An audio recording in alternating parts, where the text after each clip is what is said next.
சரிஞ்ச பின்னே எம்மா நான் யாரிடம் போய் சொல்லி எழுவேன்.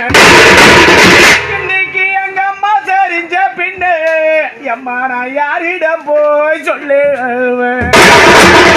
எம்மா நான் ஒண்டியானே எம்மா நான் ஒண்டியானே எம்மா நான் ஒரு மரத்து தோப்பானே. இன்னைக்கு அந்த ஒரு மரத்தோப்புக்குள்ளே எம்மா நீ பெத்த பொண்ணு நான் ஒண்டியாக நிக்கிறேனே. இன்னைக்கு அந்த ஒரு மரம் தோப்புக்குள்ளே இன்னைக்கு அந்த ஒரு மரம் தோப்புக்குள்ளே எம்மா நீ பெத்த பொண்ணு நான் ஒண்டியாக நிக்கிறேனே. எம்மா உனக்கு சாகு நடக்க போதே எம்மா உன் தங்க தேருதான் சாய போதே. எம்மா உனக்கு பூஜை நடக்க போதே எம்மா உன் பொண்ணு தேருதான் சாய போதே.